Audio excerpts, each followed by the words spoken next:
President Trump set to release both a budget and an infrastructure plan later this morning. Joining us now, Alaska Senator Dan Sullivan. Welcome. Welcome to Times Square, Squawk Square. Great to be on the show. Like to Thanks, good, great to have you here. Andrew, Becky, good to see you. Good to see you, Senator. In studio. I saw someone talking about a Washington Post piece that said, at least in the old days when Boehner and Obama used to argue about budgets, one would argue for what they wanted, guns. The other would argue for what they wanted, butter. Guns and butter. It's always the age-old priority list.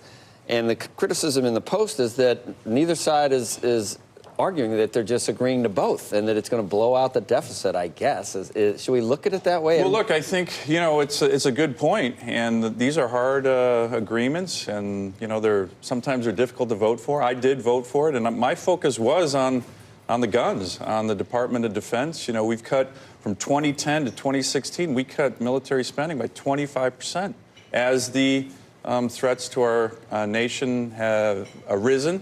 So to me, that was my main focus with regard to this budget deal. But look, you're raising an important point that we have to get back to strong levels of economic growth. We have to have a much more functional budget process.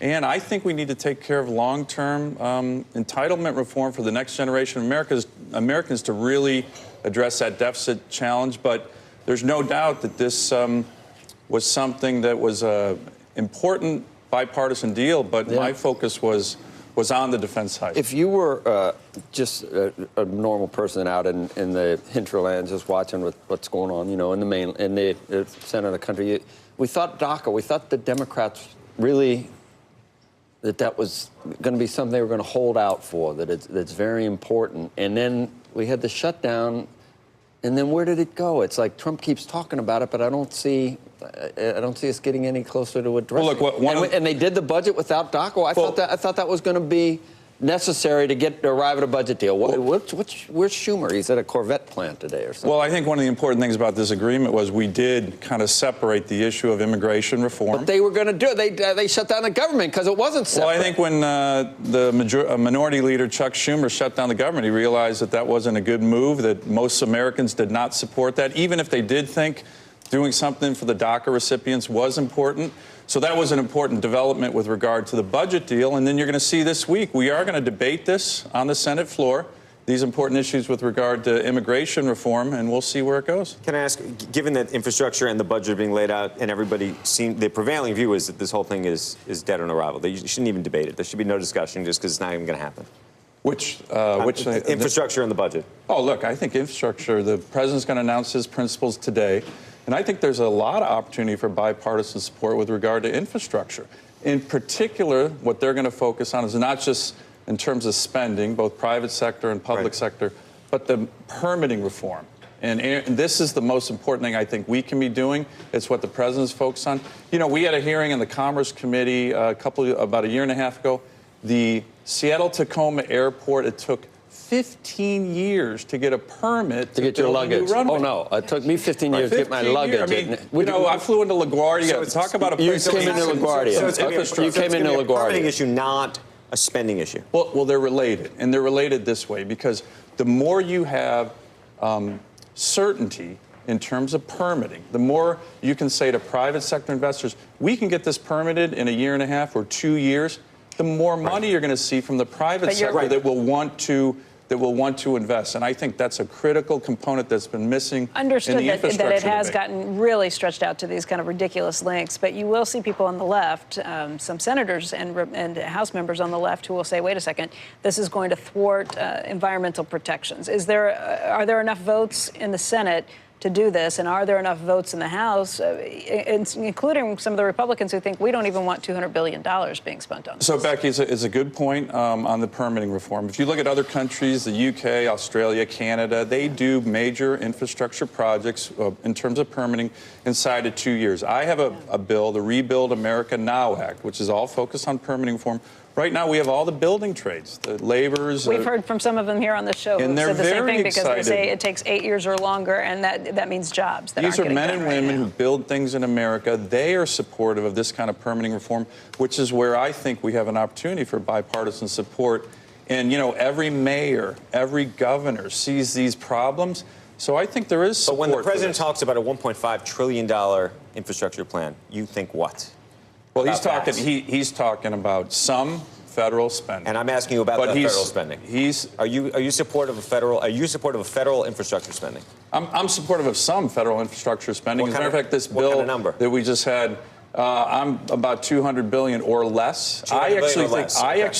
actually think again, the vast majority of this is going to be coming from the private sector if we Right. reform our permits. permitting system that can ensure investors that costs will go down and that we can bring these projects online on time, and that's where you get the money off from the private sector. Right.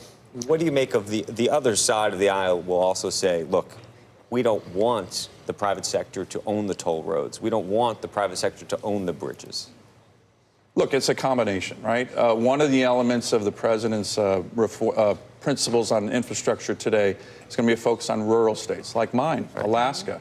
You know, certain states that don't have big populations can't always have the toll road. So there's going to be a set aside of about 25% in this proposal for rural states. So to me, it's going to be a combination of what the government can spend, what comes from the private sector, but importantly, what we do to fix a broken, dysfunctional permitting system that, in my view, really inhibits private sector development and, in many ways, state development as well. Right. Where's the heavier lift, in the Senate or the House, to get the votes for it?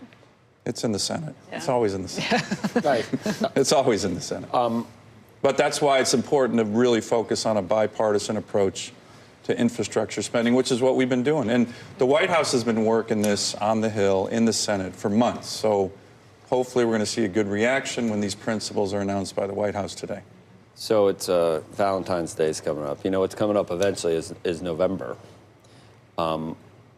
Where do you stand with it? You think the House goes? You think the Senate stays? You think neither goes? I hear the DNC's broke, but then I hear there used to be a big generic advantage for congressional candidates that were Democrats, but now the Republicans are going to get more.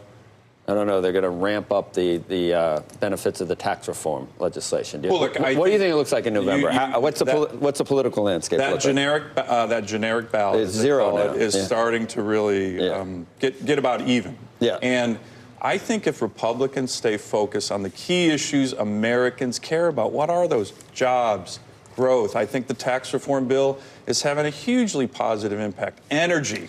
I mean, this is an area where the administration and the Congress are now focused. It's an enormous opportunity for our country and national security. So you Americans you care think about that. Republicans keep both houses? If we stay disciplined on those issues that Americans care about, jobs, economic growth, energy, strong national security, I think we keep both houses. I'm glad there's elections every 2 years for us, because I can't believe it's going to be November. We're going to get to watch again. And it's good to know where people stand, because you hear where people stand, you watch the media, and you hear one thing, and then, like the last election, it might not be that. Well, you know, it's a It might great not point. be. It might not be that based in reality as they tell us it is all the time. Well, Joe, so one thing that's actually very important, you see what is reported on in D.C. and other places, then you go home. I try to get home almost every weekend in Alaska, and your constituents tell you a different story. And I think that story is typically about jobs, strong growth, and